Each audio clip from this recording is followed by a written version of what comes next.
He thought he knew women. Then a hairdryer and a bathtub said, "Bet!" And suddenly, he's a walking lie detector for every female thought in a 5-mile radius.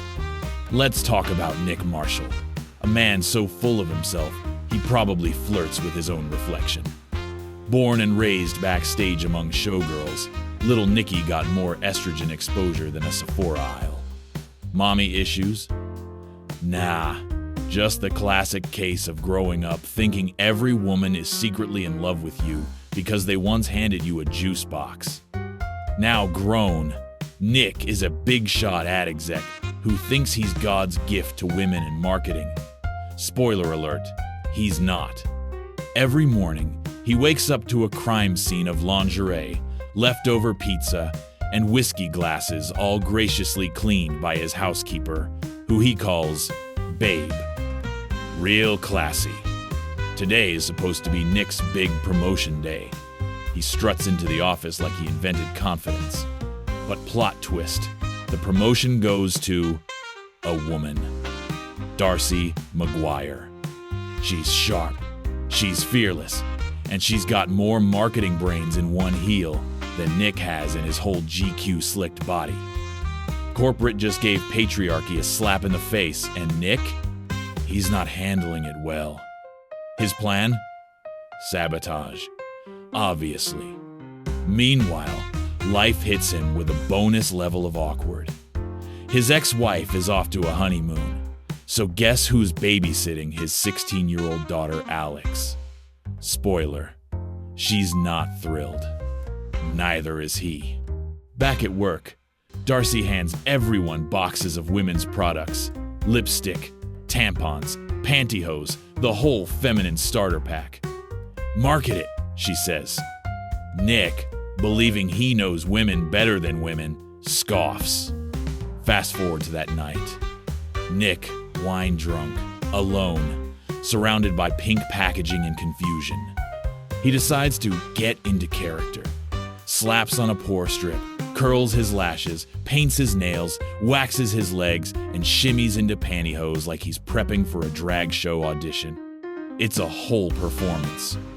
Then, disaster. Alex walks in on him mid-makeover.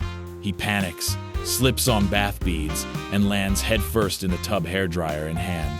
Electrocution ensues. And bam! Welcome to the X-Men, Nick.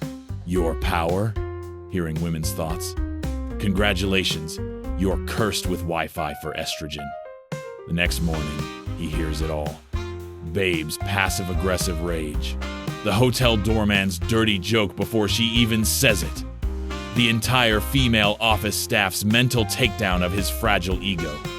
And Erin, the quiet office ghost? She's mentally screaming for someone to notice she exists. Nick's losing it. Hard. Until he does the only logical thing. He goes back home and tries to electrocute himself again. With a hairdryer. In a thunderstorm. Spoiler. Lightning strikes twice. Unfortunately, the power stays. He tells his therapist, expecting sympathy. Instead, she tells him it's a superpower, and he should use it to take over the world. Nick's like, say less. First test subject, Lola, the barista. He says exactly what she wants to hear because, duh, he's literally reading her mind. Boom, date secured. Next, every woman in the office. The same women who once rolled their eyes are now mentally writing fan fiction about him. But the real prize? Darcy. He wants her job, and now he has the cheat codes. He listens, mirrors her thoughts, even uses her unspoken pitch ideas as his own. She's impressed. Nick's ego is back on steroids. But something weird happens. The more time he spends with Darcy, the more he actually respects her. He starts liking her, like genuinely, and that's terrifying. Meanwhile, he's finally trying with Alex. They go prom dress shopping, have the awkward dad-daughter talk, and guess what? He doesn't suck at it. Things are going well. Too well. Until Lola shows up at his door, ranting about why he ghosted her. In her head, she's like, he must be gay. No straight man understands women like this. And Nick, he just rolls with it. Yep, I'm gay. Problem solved. Then he overhears Erin's thoughts again, still invisible, still miserable. Turns out, he once rejected her resume without reading it. Guilt.exe activated. At the big Nike pitch, Darcy tells Nick to present. He nails it. They win the contract. Victory dance? Hold it. The next morning, Darcy gets fired. Corporate backstab level 100. Nick's done pretending. He confesses everything, the mind reading, the stolen ideas, the fact that he's basically been a walking scam with nice hair.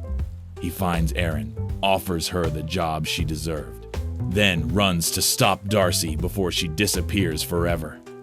On the way, lightning hits again because symbolism. He makes it home that night, but something's wrong. Alex has locked herself in the bathroom.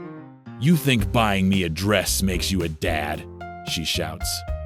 And for once, Nick doesn't deflect. No, he says, but listening to you does. He sits by the door.